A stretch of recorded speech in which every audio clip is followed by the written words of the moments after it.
हिमाचल प्रदेश में मॉनसून सत्र शुरू होने जा रहा है। इससे पहले प्रदेश में सियासी तापमान बढ़ने लगा है। पिछले कल पूर्व भाजपा सरकार में मंत्री रहे और विधायक बिक्रम ठाकुर ने मुख्यमंत्री सुखविंदर सिंह सुक्खू और कांग्रेस सरकार पर हमला बोला है। बिक्रम ठाकुर ने मुख्यमंत्री पर केंद्र से मिले 200 करोड़ केवल अपने विधानसभा क्षेत्र में खर्च करने और प्रदेश में विकासात्मक कार्यों के टेंडर प्रक्रियाओं में गड़बड़ी होने का आरोप लगाए हैं।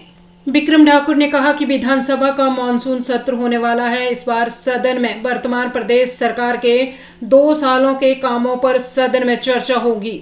उन्होंने कहा कि प्रदेश सरकार ने हिमाचल के युवाओं को कैसे ठगा। बीते दिनों में प्रदेश के जंगलों में आग लगी, अरबों रुपए का नुकसान हुआ।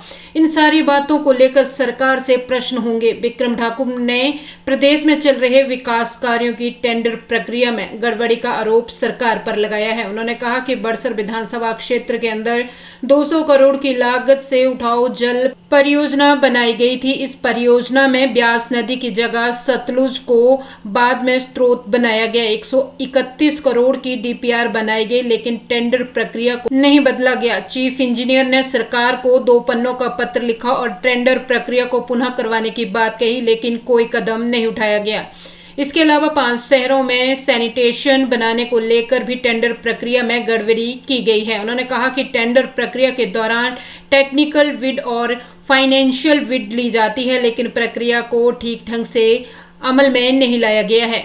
बिक्रम ठाकुर ने इन परियोजनाओं में भ्रष्टाचार और मिलीभगत होने का आरोप लगाया है। बिक्रम ठाकुर ने मुख्यमंत्री पर हमला बोलते हुए कहा कि मुख्यमंत्री केवल नादौन को पूरा हिमाचल मानते हैं और उन्होंने कहा कि केंद्र सरकार से हिमाचल में वाटर सप्लाई स्कीम डेवलपमेंट करने के लिए 200 करोड़ मिले, लेकिन 4 टेंडर के माध्यम से सारा पैसा नादौन में ही खर्च किया जा रहा है। पहले 60 करोड़ के 3 टेंडर निकाले गए और अब हाल ही में 20 करोड़ का एक टेंडर भी नादौन को ही लगाया गया है।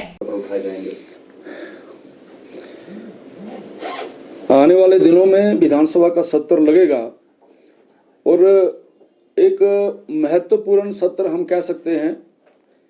इस सत्र के अंदर सरकार के 2 वर्षों में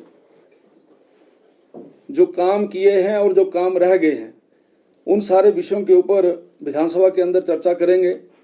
किस तरीके से हिमाचल प्रदेश के नौजवान को ठगा गया है, हिमाचल प्रदेश में किस प्रकार से झूठ बोल बोल कर चुनावों में जो अपनी जीत है उसको सुनिश्चित किया गया है। इन सब मुद्दों को लेकर विधानसभा के अंदर इन सारे चीज़ों के ऊपर चर्चा होगी।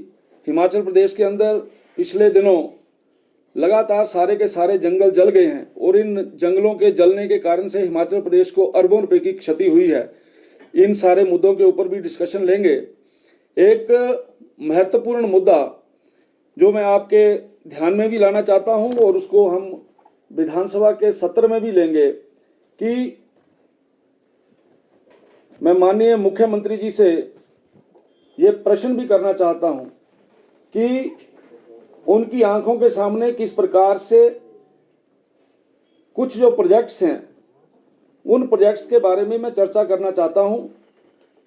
आईपीएच मंत्री जी ने मंत्री बनने के बाद सबसे पहले ये बोला था कि जो टेंडर किए गए हैं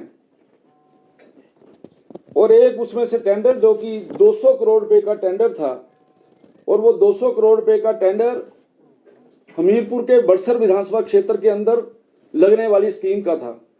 आपके ध्यान में रहे कि जिस समय वो डीपीआर बनाई गई थी तो उस डीपीआर में जो सोर्स है वो ब्यास सोर्स दिखाया गया था, जबकि बड़सर में ब्यास का जो सोर्स है वो ज़्यादा दूर है और सतलुज का जो सोर्स है वो क्लोज है।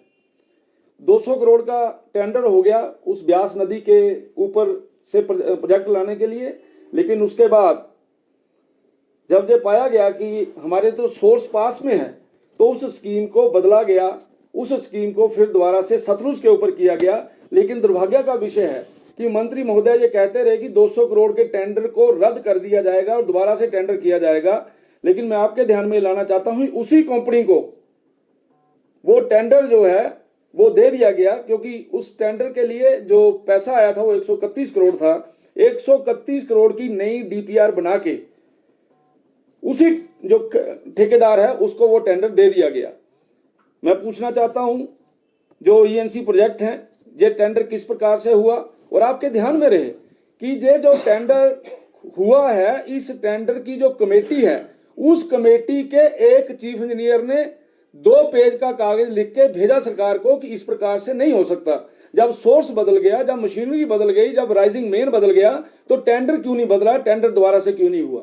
बहुत बड़ा जानकारी का विषय है। मैं तो चाहूंगा सरकार इसको अपने इस विषय को अपने तरीके से विजिलेंस के पास दे, नहीं तो हमें इस विषय को जो है वो ईडी के पास, सीबीआई के पास देना पड़ेगा। बहुत बड़ा घोटाला जो है ये सामने नजर आ रहा है। एक 5 टाउन्स के लिए आपकी सैनिटेशन फैसिलिटी के लिए जो है वो टेंडर किए गए, और जब भी कभी टेंडर होता है तो टेक्निकली शब्द हैं, यानी उसमें टेक्निकल बिड और फाइनेंशियल बिड दोनों जो हैं वो टेंडर लगने से पहले ठेकेदार जमा कराता है।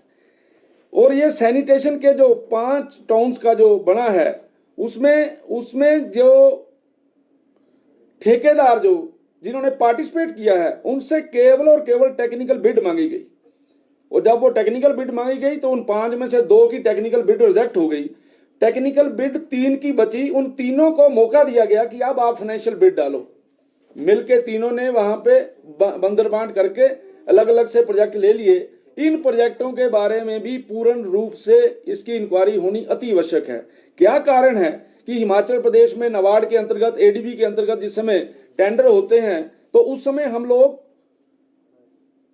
दोनों बिड्स, टेक्निकल बिड और फाइनेंशियल बिड दोनों लेते हैं। यहां क्या कारण है कि फाइनेंशियल बिड नहीं ली गई? तो मुझे ऐसा लगता है ये बहुत बड़ा घपला है। इस घपले के ऊपर पूरी जानकारी माननीय मुख्यमंत्री जी को रखनी चाहिए। और उसके साथ साथ अभी फाइनेंशियल असिस्टेंस का जो विषय, जो गवर्नमेंट ऑफ इंडिया से 200 करोड़ रुपए की स्पेशल जो असिस्टेंस वो हिमाचल प्रदेश को आई है, आपको ये बताते हुए मुझे हैरानगी हो रही है कि वो 200 करोड़ रुपया जो पूरे हिमाचल प्रदेश के लिए आया था, वो पूरे का पूरा 200 करोड़ रुपया केवल नदौन विधानसभा क्षेत्र के अंदर जो है वो पानी की स्कीमों के सुधार के लिए लग रहा है। 60 करोड़ के 3 टेंडर हुए हैं और 20 करोड़ का चौथा टेंडर हुआ है। 200 करोड़ रुपया पूरे हिमाचल प्रदेश के लिए आया था, लेकिन माननीय मुख्यमंत्री जी केवल और केवल नदौन को ही हिमाचल प्रदेश मानते हैं और उन्होंने पूरे का पूरा पैसा जो है वो वहां पे लगाया है। मुझे लगता है जब वहां पर बड़े बड़े प्रोजेक्ट काम कर रहे हैं, क्या कारण है कि कुछ लोगों को खुश करने के लिए इस प्रकार का काम किया जा रहा है? क्या कारण है कि कुछ कंपनियां ही पूरे हिमाचल प्रदेश के अंदर ऐसे काम कर रही हैं? मुझे ऐसा लगता है हमें इसकी तह तक जाना चाहिए और इसमें इन बातों की तरफ जो, क्योंकि मुझे लगता है ईएनसी प्रोजेक्ट इसमें सबसे ज्यादा जो उंगली है उनके ऊपर जा रही है। ईएनसी प्रोजेक्ट ने इन सारे विषयों को दरकिनार क्यों किया है? जब प्रोजेक्ट सतलुज से लग सकता था तो वो प्रोजेक्ट ब्यास से क्यों लगा? मुझे लगता है कि आपके चैनलों के माध्यम से और विधानसभा के अंदर भी हम इस विषय को उठाएंगे ताकि इसमें जो जिन्होंने गलतियां की है, जिन्होंने कमियां की हैं, उनको जो है सजा मिले, ऐसा मेरा मानना है। बड़सर वाली स्कीम का पूरा नाम क्या होगा? बड़सर वाली स्कीम का होगा जी इम्प्रूवमेंट, क्या नाम है, वाटर सप्लाई। बड़सर विधानसभा क्षेत्र में सभी गांवों को पानी देने के बारे में, ब्यास नदी से पानी उठाकर देने के बारे में एक तो ये होगा। और ये जो दूसरा होगा वो है, मैं थोड़ा उसको अंग्रेजी में बोल देता हूँ, providing sanitation facility 5 towns of Himachal Pradesh. Actually name है हाँ जी, 5 शहरों के नाम। नहीं मैं बोलने लगा, आगे चलिए। इसमें से जो फाइनल हुए हैं वो फाइनल हुए हैं नाहन एंड पालमपुर। पहले तो इसको लो ना, जिसके ऊपर जिसकी मैं बात कर रहा हूँ। यहाँ पे नाहन और पालमपुर के टेंडर हो गए हैं और टेंडर विदाउट फाइनेंशियल बिड के हो गए हैं। और ये बहुत बड़ी जो एक चूक है, गलती है, और या फिर ये आपस में मिली भक्ति है। इन सारी चीजों के बारे में मुझे लगता है ध्यान में आना चाहिए। एक बार फिर आप सुन लीजिए जो बड़सर वाला आपने बोला, वो है augmentation of the sources of various lift water supply schemes from river Beas in Barsar area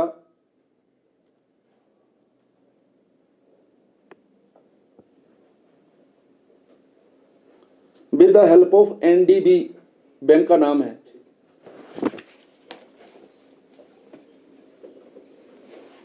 ठीक, ऑल राइट, चलो।